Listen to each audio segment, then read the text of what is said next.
We're taking chances. Okay. I'm going to do it now. We should have done that. Yeah.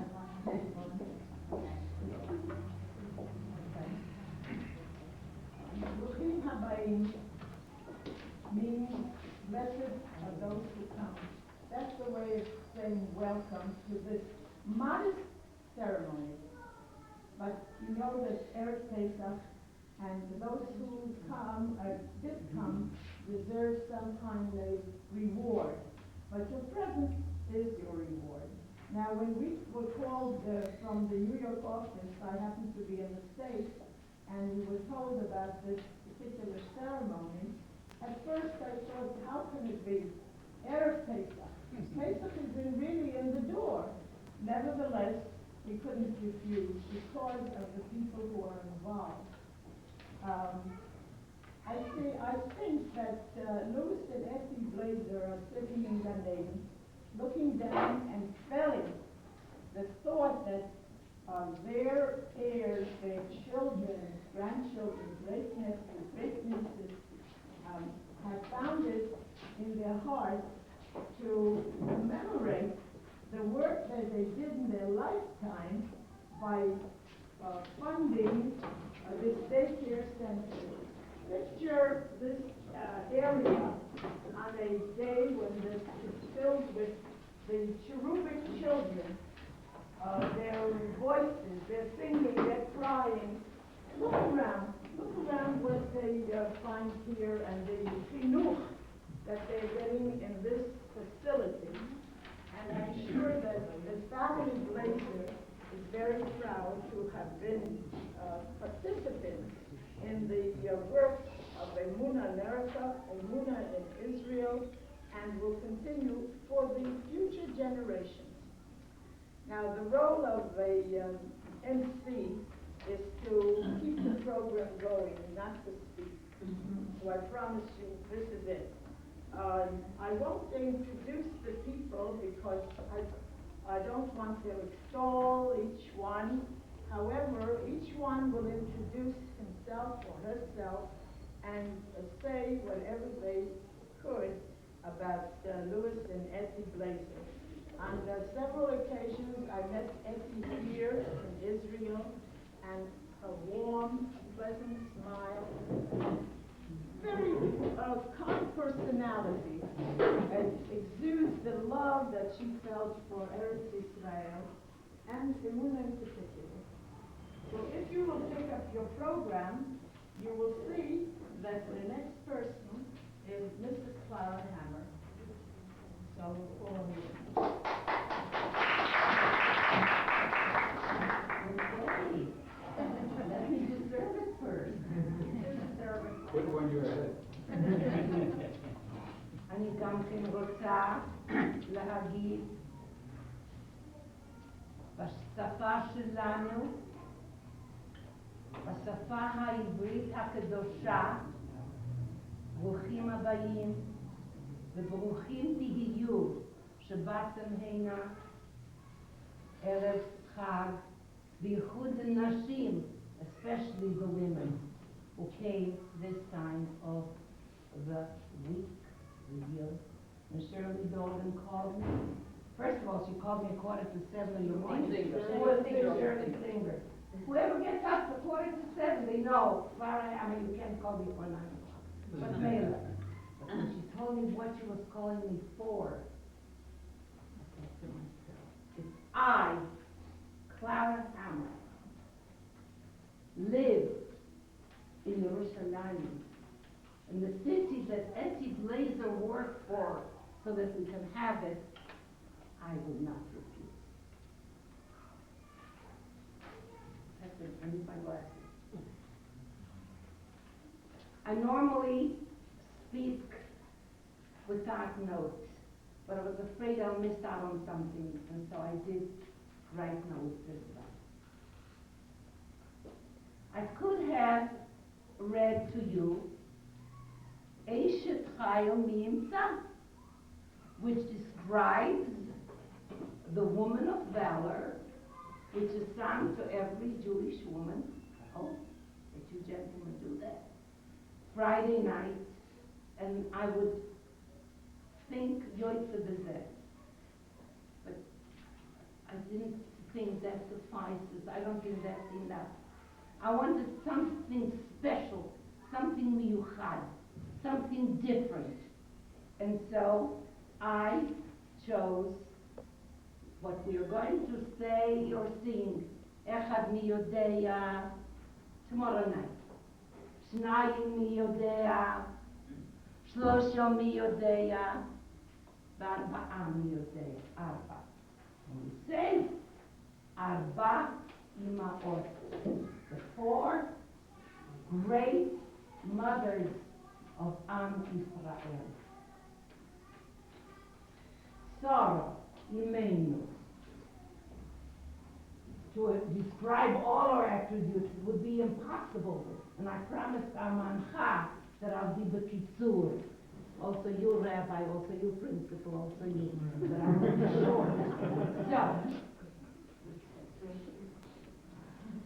she was a real Ezer, not Kenegdo, as Hashem, as Rashi tells us, that when Hashem created woman, well, you know, she can be an Ezer Kenegdo, Zachar, if he deserves, she's an Ezer. Chas v'shalom, not, she's Kenegdo. Right, Rabbi?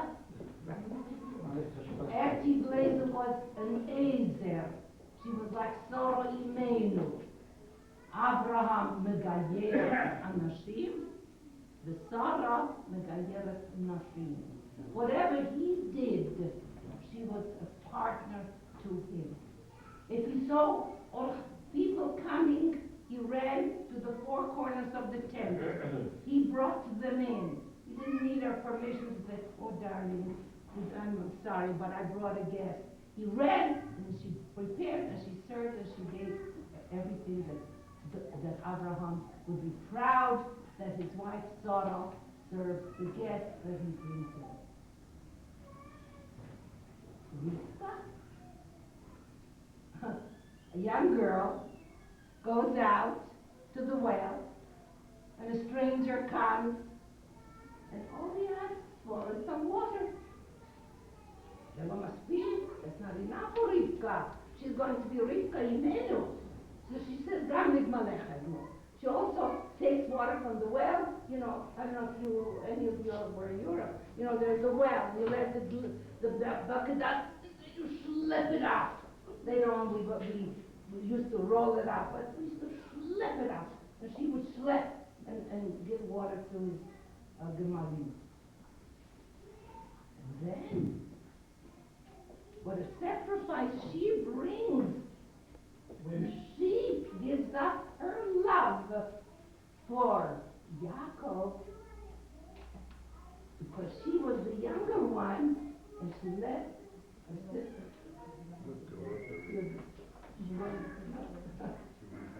Rachel. Going to Rachel. Rachel does such chesed. Does such chesed with her sister, to sacrifice her love, to teach her sister the simanim, so she wouldn't be embarrassed, and so that she can marry a Yaakov. And other Yom HaTeh, we have Rachel, and we say Rachel mevakah baneha. She still cries for those that haven't returned to us here in Eretz Israel. And we say, Be'ezrat Hashem, shavu banim b'gvulam. Those of us who are here, and the rest will, Be'ezrat Hashem, come. So we have more peace, more security. It will be more encouraging perhaps to those who are a little hesitant about coming. Leah Emunah taught us women the beauty, the love, the importance, the greatness of tefillah. When we pray, and we have a lot to pray for, we have much to pray for, and pray we shall. And every father that comes home from Beth Knesset puts his hands on his daughters and says, Yisimech Elokim Sarah, Rivka, Rachel, Leah. I was president of a very, very beautiful, big chug. We were called Women's Apollo Mizrahi, but I am here 23 blessed years. And to be a president of a large group, and the needs were so great, and I wish you all could see the rest of the work that our principal is in charge of. If I made an appeal, Ettie Blazes Zichrono Livracha would be the first one to open a pocketbook and Kirkwood. If we had a bazaar and we had to climb 3 and 4 flights of steps to bring down the packages, Ettie Blazer would go. A rummage sale, she would go. There wasn't anything. I could be a good president because I had a member like Ettie Blazer. And Ettie Blazer could be a good member because her husband helped her. Because without the help of husbands, women cannot do the chesed, the achnasat orchim, the tzedakah, to help that they want to do. I'm in Eretz Israel. I have 17 great-grandchildren in Yerushalayim. It's because of Ettie and women like her that I, Clara Hammer, have the chut to stand here and speak about her. And Clara Hammer is the kind of a person, I'm not going to praise myself, but I'm the kind of a person that loves to give people credit, compliments, a smile, flowers. And this is the first time that I ever, I wouldn't say my 82 years, but certainly for the past 50 years, that I stand up to speak about someone who's not with us. But like my dear darling Yapa, Jeanette Alfred said, that we feel שהנשמה שלהם פה איתנו. יהי זכרם ברוך. And to all of you, Chag Asher V'Samech.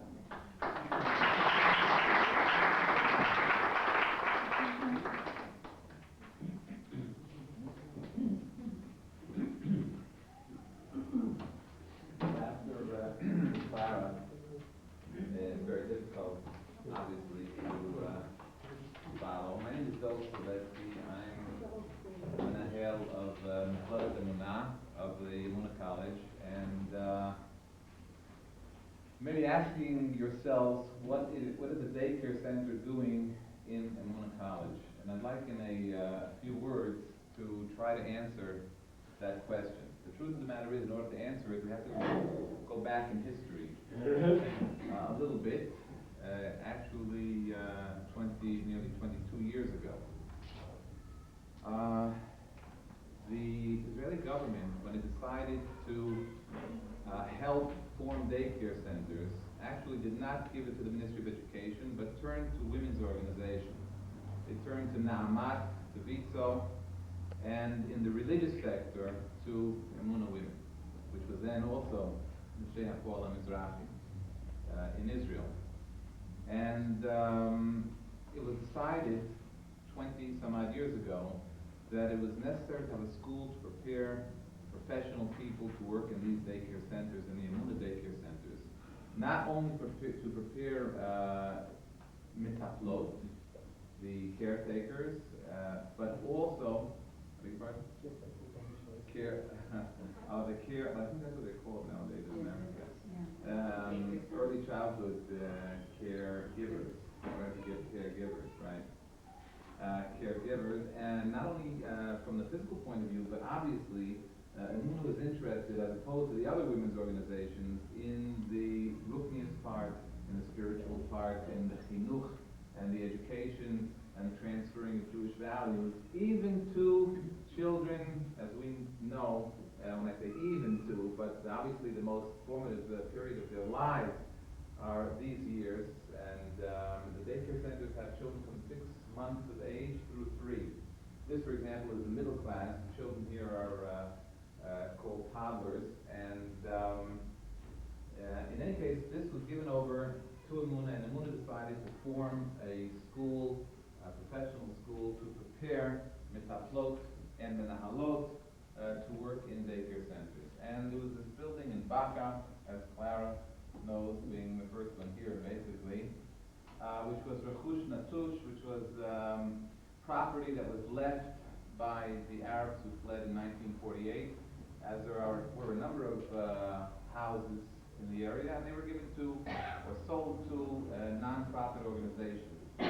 One of them was HaPoel HaMizrahi Women, and we started with a school of 15 girls, teaching them to be metaplot, instilling in them, this is a post-high school, instilling in them the values that we wanted them to continue and to give to children. They came from all over Israel, and they went back to where they came from, to Netivot, into Ofakim, to development towns, having been taught to take care of young children from the physical point of view, and as I mentioned, from the spiritual point of view. We then decided that we can't just have a school with one department. We have to expand, and we therefore built this building. When we built this building, we decided that as part of the Beit Sefer Metaplot, we wanted a daycare center which would serve the Beit Sefer Metaplot, the school for early childhood education, and we wanted it on the spot, and we would be able to use it for our students to come in and to not only to practice, not only to the English word, to observe, right? Thank you. Right, correct. But also to give the children in our daycare center those same religious values that we wanted our girls to give to children throughout Israel.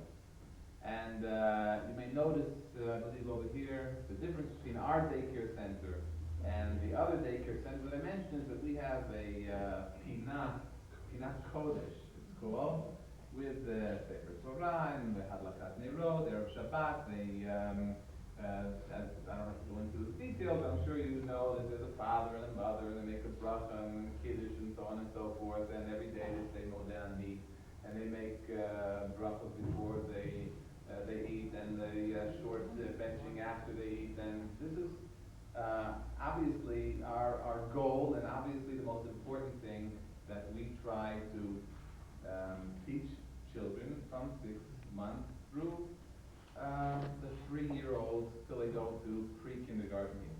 And our students, therefore, are involved in this process, and therefore we decided to have our own daycare center. Word about the daycare center, there are 70 children in this daycare center. They come mainly from the neighborhood. They come from families also very varied backgrounds, from children of professional people who are working mothers, and otherwise, obviously, the mother would not be able to work if she didn't have a place to put her child, to children from, unfortunately, families that are on welfare, from families that either the parents are divorced or there are other problems, and the Ministry of Social Welfare has decided to place a child in the daycare center. We have families of Olim Hadashim from Russia and Ethiopia, I might mention. All these children are brought together here, and they are integrated, and as I say, not only do we receive physical care, they're here from 7 in the morning till about 4 in the afternoon. We have a lunchroom, they eat breakfast, and arufat eser, and lunch, and before they go home, they're also given a snack.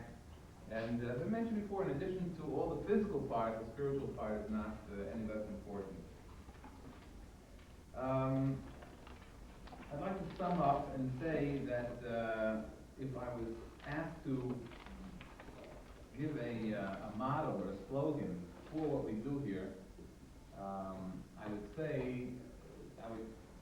simply quote the pasuk "Shtulim b'Beit Hashem v'chatzrot Elokeinu yafrichu." Those who are planted b'Beit Hashem will certainly blossom v'chatzrot Elokeinu. Chatzrot Elokeinu is certainly in Yerushalayim, Ir HaKodesh. And those who are planted and implanted with Torah and Torah values certainly will blossom, I would say, in Eretz Israel, in Jerusalem, and certainly we are happy to be part of the, what shall I say, to be the, I beg your pardon? Yes, okay, use the word catalyst, thank you. It's a joint effort in spreading Yiddishkeit and doing our best with this age group. Obviously, our best asset and our future is with the children of this age.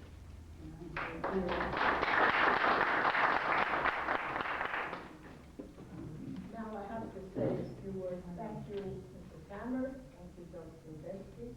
And you know Irene Kelly, so I need not introduce her, but on behalf of Emunah America, on behalf of Emunah in Israel, from Yushtam is you know? Absolutely. Okay. You know the translation? The beginnings are with Irene Kelly, that she and her family thought enough about their parents to perpetuate their good work in their lifetime and the good work after they're gone, to, as Dr. Silvesky said, to inculcate Yiddishkeit in the children and in the future generation. So I'll close, and Irene, thank you very much. I'm going to just speak about the things that my mother and father have done in their lifetime. You know that we've heard it from the lovely people that are here, and the members of the family, of course, knowing my parents, know exactly what they were like, because they were really very private people, and never spoke too much about what they've done or what they did for others. And a matter of fact, it was only upon their death, unfortunately, and Sydney Shiva, that we heard from so many people about the deeds they performed over a lifetime. And as we said during the Shiva period, it was very hard for us to believe our ears that two people were able to do so much, so many, and yet spoke about it. But that's exactly the way my parents were. So instead, I brought here one is the thoughts about my father and the way I'd like to remember him, that we'll hand out, and the other was the eulogy that I read at my mother's funeral.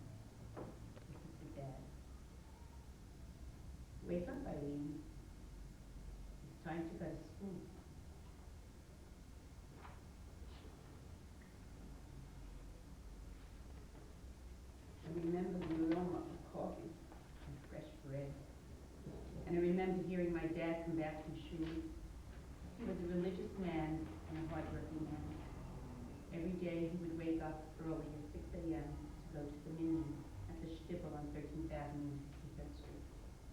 I remember how tired he always looked, and I remember Friday night sitting at the table quietly waiting for him to say Kiddush and a mostly over freshly home-baked challah. I can almost taste the wine today, Friday night, because Friday night was the only time we ate together as a family, because my father went to work early and came home very late. Always a meal waiting for him. I remember as a little girl going into the city with my mother to bring his lunch during Pesach, for Uncle Jack as well. I remember sneaking a piece of sponge cake when no one was looking. And as the years passed by, I looked forward to that time of the year, going into the city and watching the huge printing machines. I was in awe. My brother Joel and I went when we were older. An outing it was, an honor to serve our father. My father never demanded anything, never asked for anything for himself. In his own quiet way, he helped others, never talking about his good deeds. As a veteran of World War I, he supported the Jewish war veterans, and during the Six-Day War, he raised thousands of dollars for Vadman HaChayal. Here's a plaque in his honor. He was in his 80s then, but never tired of performing the mitzvah. Now I remember back to the days as he sat in the living room crying in pain, his hands deformed from arthritis and hard work. I remember the aroma of his occasional cigar. He would only smoke the one we brought from weddings or bar mitzvahs. He wouldn't spend the money for cigars. Oh, the axe we would pull over his eyes. And we all especially remember the holidays and the stories he told of his experiences in World War I, his cannon KKK, and the days and the nights in the fields of France. But my father saw nothing from his children and his grandchildren. He never demanded or asked for anything, or gave himself in time and energy for his family. There isn't a day that goes by that I don't think of him, or would like to turn back the clock and sneak into the past to have him serve me my morning coffee.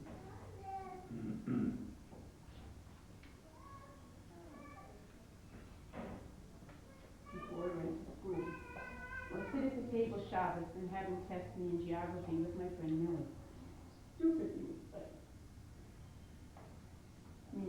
He thought they didn't teach us anything in school, because he still remembers the name of every state as capital in the river, Catlow River. Can you imagine? I can go on, but we'll stop here to talk about my mom. This is the eulogy that I read at the funeral. As I sat and watched my mother, I cried. I thought back to happier days. I thought back to the days of my youth, my friends that gathered in our house every Friday evening to sip tea and eat all the great cakes my mother baked for Shabbos. I remember the laughing and the joking, and I remember the hunt to find the sibling what my mother hid from us. They were worse than potato chips. You ate one and had to have another. I remember the parties we had, and Blazer could always be counted on to bake specialties, rugla, and cupcakes, cheesecakes, and yeast cakes stuffed with cinnamon and raisins and nuts or chocolate. Her Spritz cookies in shapes of animals, flowers, and stars with chocolate bits in the center. And her peanut butter cookies, her banana cake, and least but not least, her bitter almond cake. How warm and cozy on a cold Friday night. Many of our friends had larger homes, but they all preferred our house because my mother's warm hospitality and homemade cakes. At times you'd hear my mother yell from the other end of the apartment, "Get out of the cookie tin, I'm having friends after Shabbos." By then we had eaten a quarter of the contents. I especially remember the delicious fragrance of the challah baking before Shabbos, the little ones and the long braided ones, always extra to give someone in need. And what was fun for me without potato latkes and homemade and grated by hand, with homemade applesauce and crowels, and the best part, her oxen poxen birthday cake, the very special cake that Mom made for special occasions. And Purim, oh, those humming passions. Coffee seeds, my kids' husband. And food for me. Mom would yell at me when I helped. "That's a hat. Look at mine. I can't give those out." "Don't worry, Mom. I'll take those home." So I purposely made a lot of odd shapes from impulsion. And Pesach peeling the wax paper off the back of the nuns, honey and nuts and sugar candy that she made, savoring the sweet taste. And my father was the mixer. He had to stand for hours and mix the honey nuts and sugar so it didn't stick to the pot. I remember the grist my mom made for each of my sons. Glazed catered affairs, her specialty gefilte fish and her cookbook and her challah and her coleslaw and her cakes and so on. I spent every minute I could with Mom, making her fresh chicken soup. No good, she cried. I cried and prodded her to drink it anyway. It's good, Ma. I made it for you. You taught me how. I spoke to her about the past, hoping she'd respond. I reviewed her recipes, hoping she'd correct me, but there was never a response. I love you, Mom, I said 1,000 times as I held her in my arms and hugged her and kissed her. I'm here. I love you. Give me a kiss. Go home, she would say. Not until you give me a kiss, I said, so she kissed me. I don't want to remember the mother of today, but the mother of yesterday. A mother that gave her love and special attention to her family and friends and loved ones, especially her grandchildren and her great-grandchildren. The special dishes she prepared for my sons, a spaghetti casserole, a potato soup, a tuna croquette, her ungezellte potatoes, and the care packages she would send home, and the cakes and the siggelgiffer she baked and made me mail to my son in college. We shouldn't starve. For me, those are the days I want to remember. It might sound like all I spoke about was food, but my mother's way of giving was to bake for you and cook for you and make you feel as if you were part of the home. And there was never a day or a time that there wasn't a person in this house, company that came to shut us unexpectedly, or people that came from Europe that needed help, and she set up to live in America and get them started. There's not a person here today that I know would not be here if my mother was not around to help, because she gave of herself in time, she gave of herself in love, and she gave of herself in giving to everyone that passed through her steps. And all I want to say is I know it's hard for all of you to be here before Pesach, but she most probably would have been angry that it was today because I'm taking you away from New York, but it was really the only day that we can have it, and I want to thank her all for coming. And just remember her the way she was.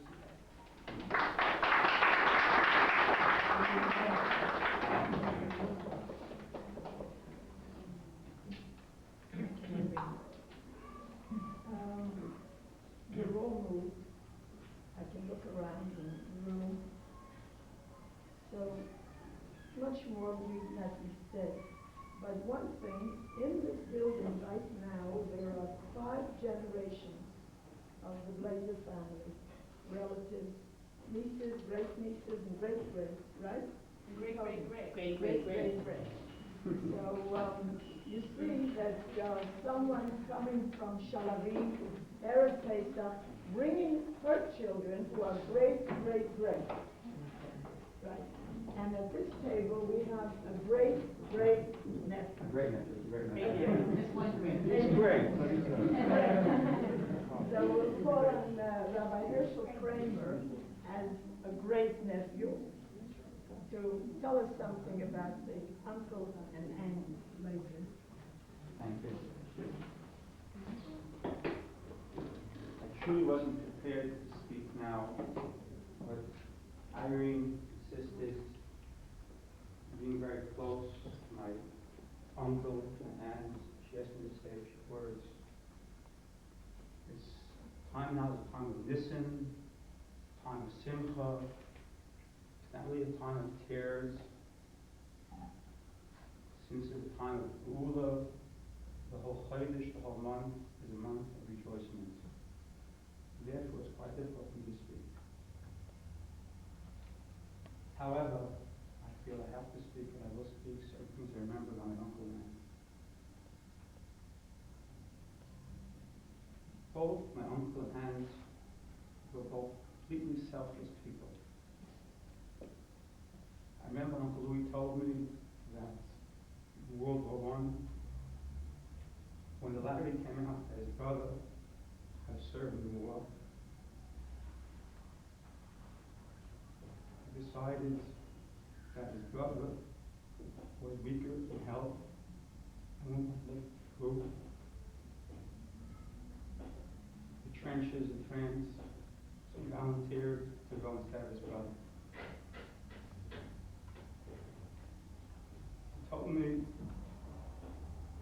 that while he was in the trenches, he always felt happy that he was there and that his brother had an assured love and commitment.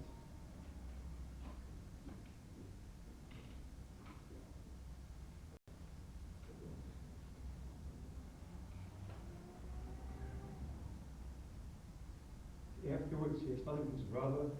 He was a worker in the printing press, but he was quite wealthy, and he accepted a meager salary that was handed out to him. He mentioned that before the war, into a certain rebbe, speaking about now, years ago, 80 years ago in America, I'm even from the World War V, World War I, 20 years ago. Oh, it's 1940. 80 years ago, he went to a rebbe. He always had a strong, observant feeling of Yiddishkeit. He says, why am I going to be in the war? There's no kosher food. So the rebbe told him, you're in the war now, but don't eat pig. Give what they give you, but don't eat pig. Or it's supposed to pig. So that's the way that kept up his strong religious feelings on the war. He never tasted anything to do with pork or pig.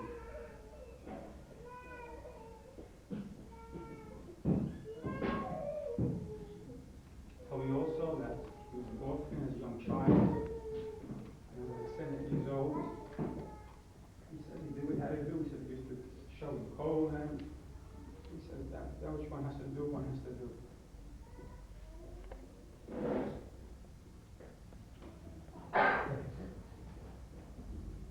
Speaking of that person who was born in America 100 years ago, 1892, and was steadfast, distributionist, was every day at the Minyan, was a piece of furniture at the shtivel, who was loved by all and respected by everyone.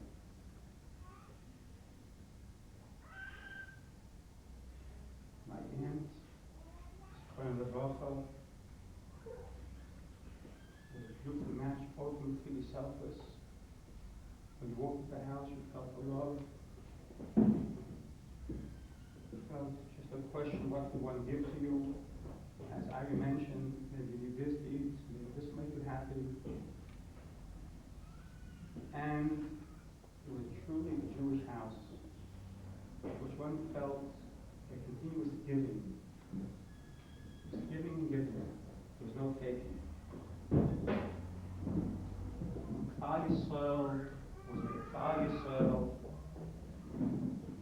who Yitzias Mitzrayim. The Baruch Hu created Klal Yisrael through Yitzias Mitzrayim. Klal Yisrael has neither the trait of giving, continuously and continually giving. And that wonderful personified in my uncle and aunt. They both completely gave of themselves. They should be saved and have a little bit.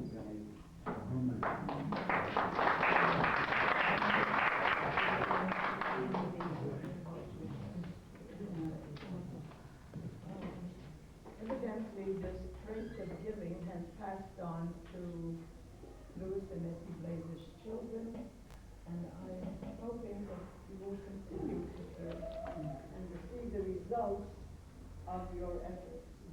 I don't know if Dr. Blazer. Yeah.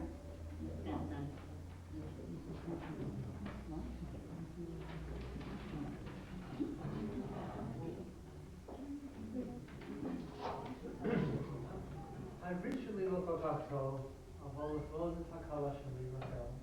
You are still the bearer of I'll speak in English in a moment. Hebrew is not that good in honor of my bride, but I try with it. he could speak up. כאשר אנחנו בפה ביום הזה, אמרתי לרחל שבכל השנים נשאתי צדקה לסבתא שלי בשביל אמונה, לא ידעתי מה אמונה עשתה עם הכסף הזה. אבל נתתי לסבתא באמונה, היא הייתה. היום הזה, פעם ראשון שאני רואה מה שעשה. When we arrived this morning, got off the bus and walked here and I saw the building for the first time. I turned to Rafael and said, all these years that I've been giving tzedakah to my grandmother to give to Emunah because this was her favorite charity. I never knew what happened to the money. I just trusted. I had faith in my grandmother that she knew it was going for a good cause. Today is the first day that I ever saw what was done with it. And so it's really refreshing to see that my grandparents are just good to us.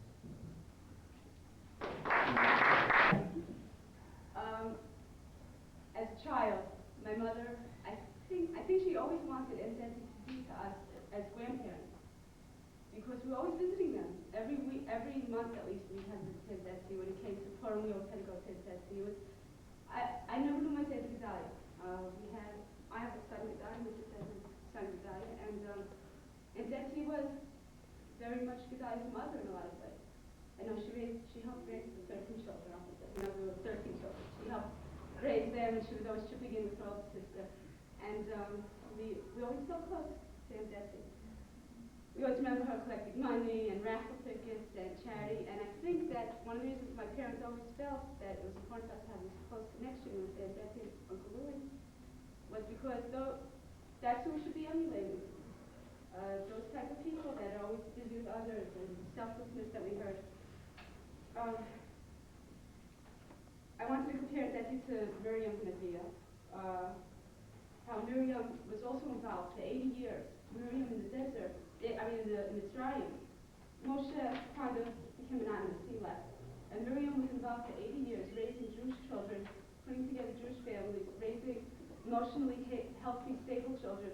Because these are children that are going to be the generation going out of Mitzrayim. Those are the children of the Geula. And she was constantly reminding everyone, make sure you take your instruments, because tomorrow's going to be the Geula. Make sure you have your flute and your tambourine and your drums and your accordion, whatever it is, because we're going out tomorrow. And I think if anyone would ask Aunt Ettie, she'd probably have the same kind of answer. Who knows when the Geula's going to be? It could be tomorrow, but we got to be ready. We got to be as many squeals as we could gather, as much charity as we could do, as much good we could do for others, just that we should be ready that when the Geula comes, we'll be there also. Whenever I'd be in Burpak, I would always, with my friends, I'd always walk over to I'd always walk over there, and I'd bring my friends over, and we'd always get some pressed cookies from Aunt Ettie. And we had a recipe at home. My mother used to make them with us all the time, but it never tastes the same as it did by Aunt Ettie.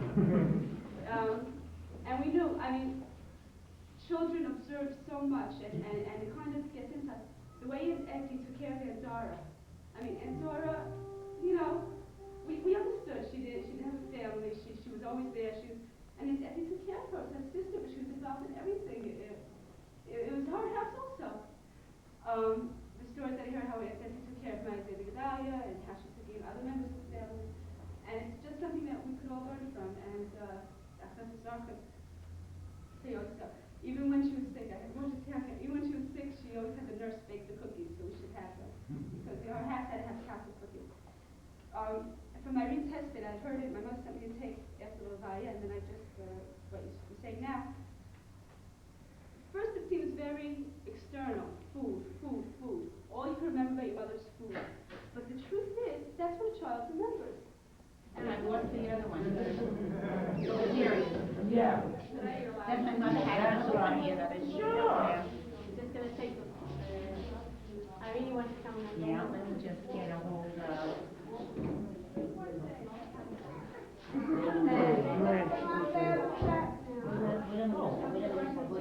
Okay, you want to do I think two. No. Hi.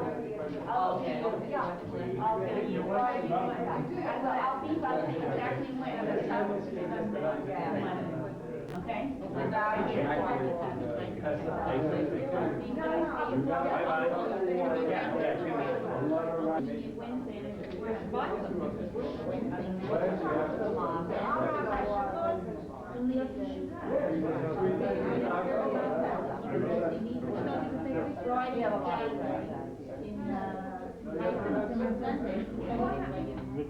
Okay? Bye. All the best. I find it only on Instagram. We don't find so with you professor, I hope.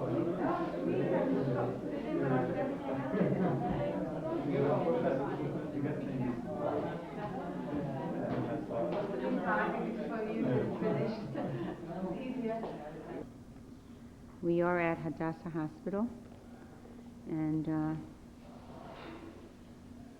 I'm attempting to take pictures. Here we go. I think I've gotten this right. Taking pictures of the Mount Scopus Pillars of Hope, and this is where Mom and Dad's name will be inscribed.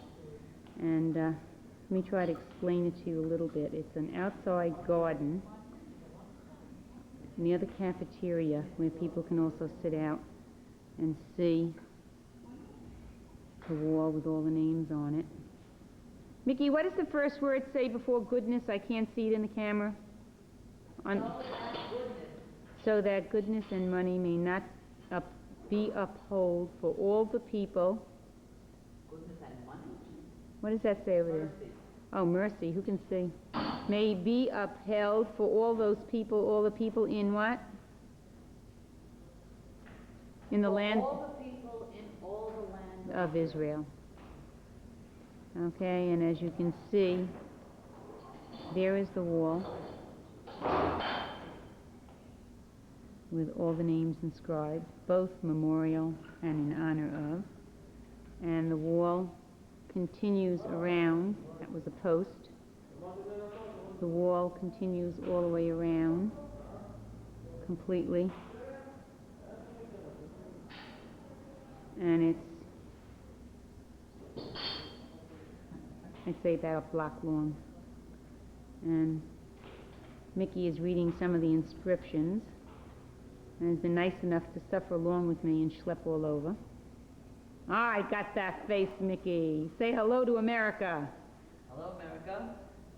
The children are hungry outside. And we're going. Okay.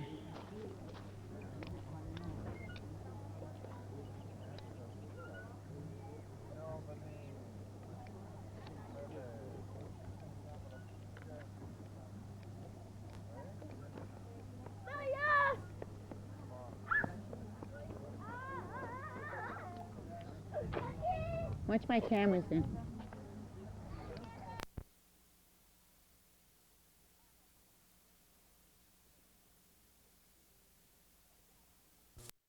On it. 8 years. 2 crack. 3 dot. Beautiful Mercury. I special ordered that bench seat. Dad, this other car cut us off.